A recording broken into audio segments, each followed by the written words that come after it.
How are y'all doing? My name is Jordan, and today I'm going to be talking about geopolitics and how to go about arguing or debating them, whether that's in writing a publication or discussing it with someone who happens to know about the matter.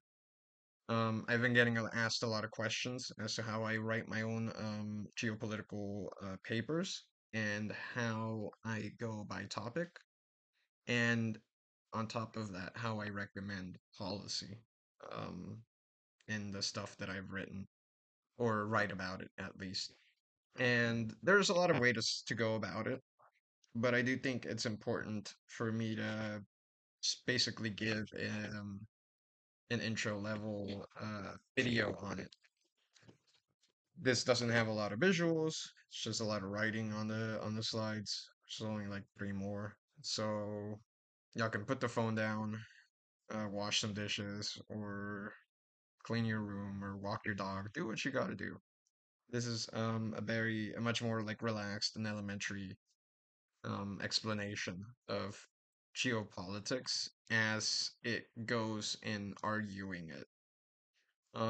If this is too broad, or if y'all are ever curious about the specific topics and specific arguments, in geopolitical affairs, I would be happy to make more videos on it.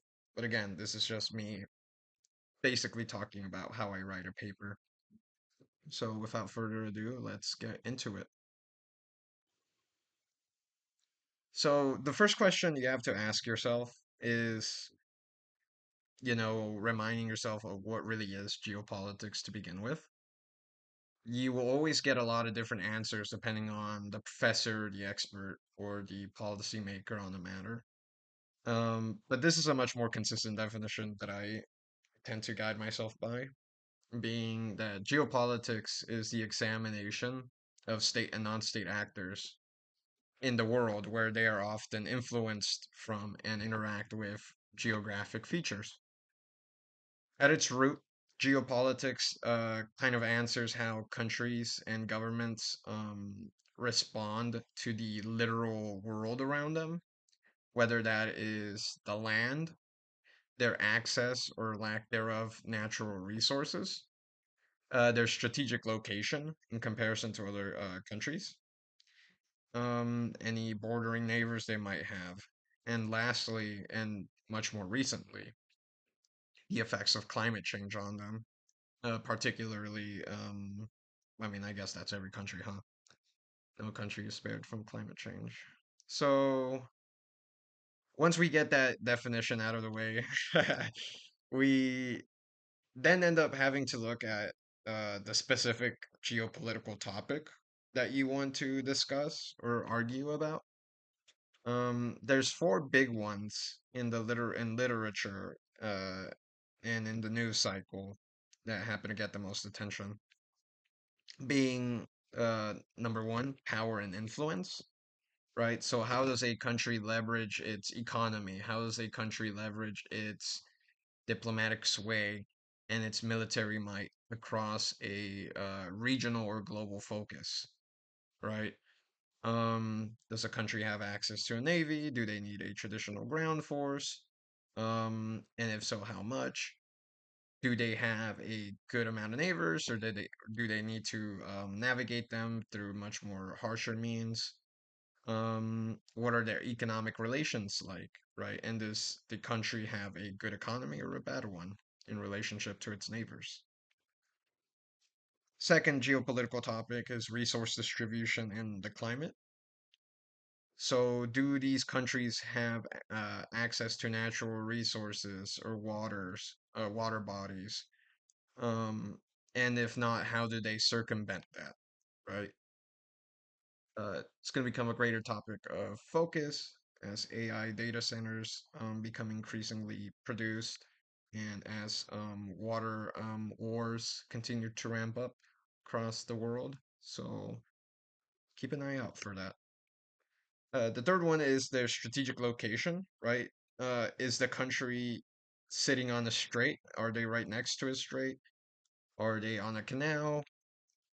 Are they at a very strategic archipelago? Do they neighbor particular neighbor countries? It's a pretty basic topic, but it matters quite a lot. Uh, Now more than ever in the Middle East, right? Or in Eastern Europe with Ukraine, and increasingly in East Asia.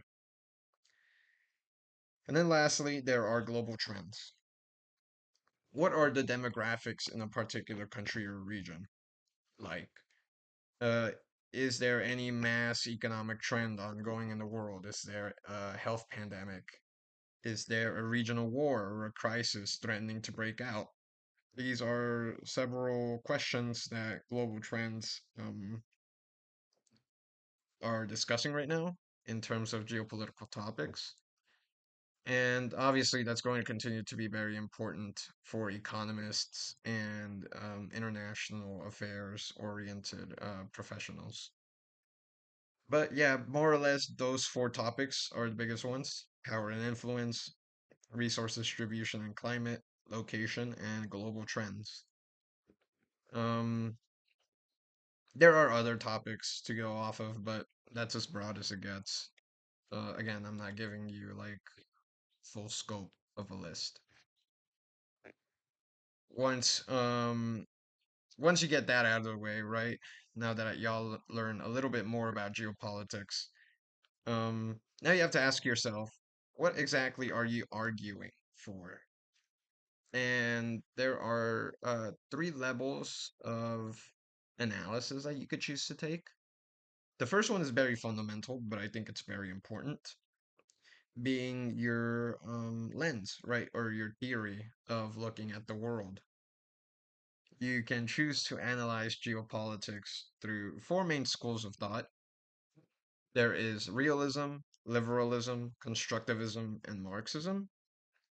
And they give, again, explanations of the world and why a specific issue or realm of focus is much more telling than the others.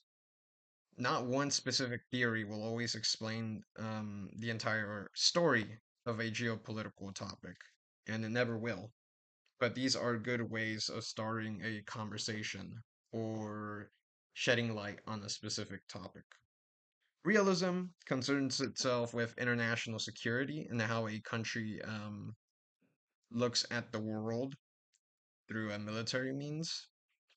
Liberalism has to do with international governance and cooperation, economic development, and things that are much more collaborative in nature. Constructivism kind of looks at countries from the ground up. They look at the norms, culture, and history of a specific uh, country to basically see or recognize that state's behavior based on their lore. And Marxism concerns itself with the class structure and with the transfer of wealth and material resources across the world.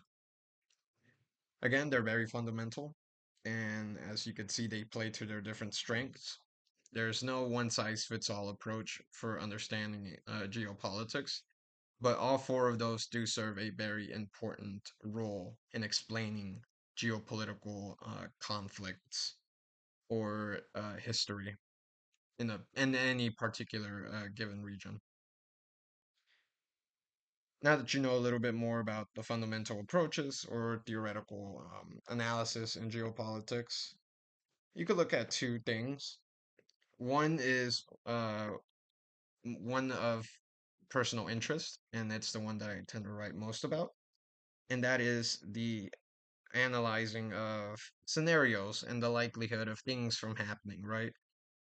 You assess the likelihood of outcomes by weighing ongoing and alternative processes or policies, whether that's any shift or continuity in alliances, any emerging technologies taking place, or any changes or continuity in government.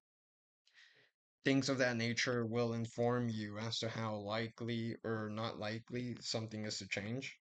You're basically examining cause and effect and the likelihood of cause and effect happening.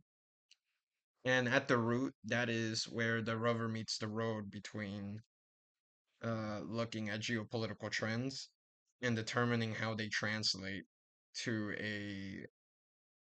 um, a future scenario, if that makes sense. Then there's the systemic and organizational analysis. You're looking at how these actors all interact across the world.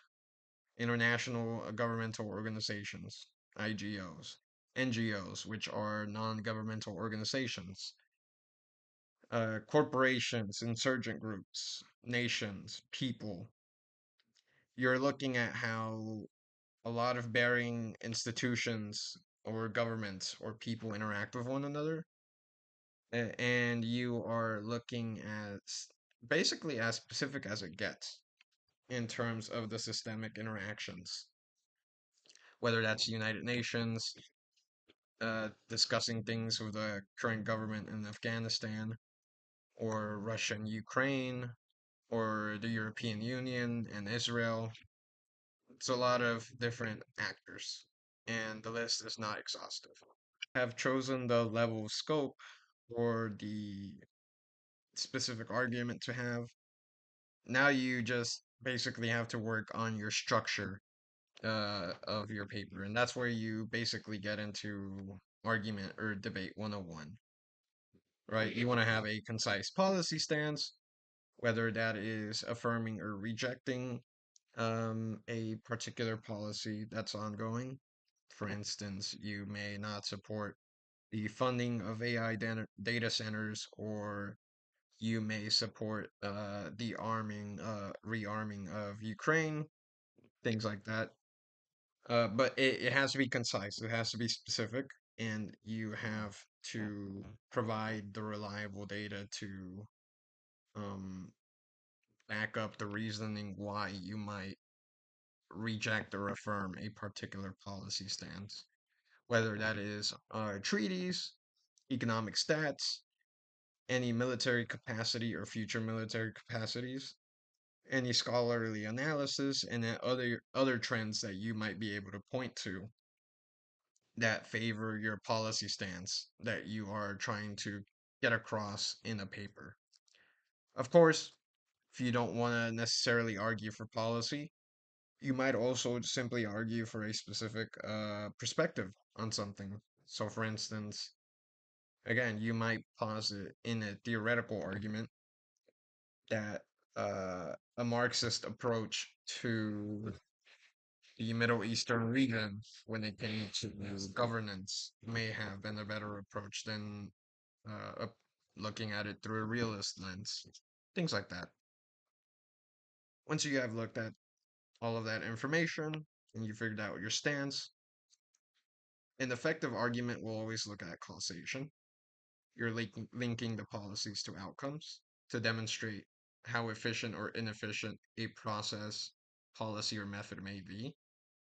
And it's as simple as that. You don't have to make a 20, 30 page paper arguing why arming Ukraine is good. You can make it 4 or 5 pages. And if anything, the shorter the better for policymakers if you happen to work for one. Um, or for more general audiences. Of course, if you want to have a thesis length paper, go for it. But it is not necessary, especially if you have a lot of evidence or sources that already exist that can back your paper up. And then lastly, you want to make sure that your entire argument is diplomatic. With my particular writing pieces, I try to be as respectful as I can to a lot of governments, even if I disagree with what they're doing. I write a lot on developments in the Middle East, in Eastern Europe, and in East Asia. And I do not like aggressor states. That does not mean that I should slander them in publications, because then a lot of viewers will realize that I not only am I biased, but I am not being professional. And that's simply not a good way to go about it if you want to avoid sensitivities and be respectful of them. You don't know who's going to read your papers. You don't know who's going to listen to your arguments. and you want to make sure that your writing reflects that. I have been viewed in one way or another by a third of the world's countries, and I'd rather have a positive or a respected reputation than one that simply says that I'm boisterous about geopolitics. So that's just something to keep in mind. Anyways, this is very elementary level, like info on how to argue for geopolitics effectively, but I might be able to write or make videos at greater length looking at specific topics if that is of interest to y'all. But I simply thought this was necessary for me to get out as I am launching my book and I'm gonna go back to regular writing for a while. So yeah, I do hope this was informative, or at least that you're able to engage with it, to keep my viewership up on this channel. Consider liking. If you have any questions, feel free to ask me or comment what you might or might disagree with, if anything was clear or not, or what you might like me to tackle more in greater length. That said, thank you very much and have a good one.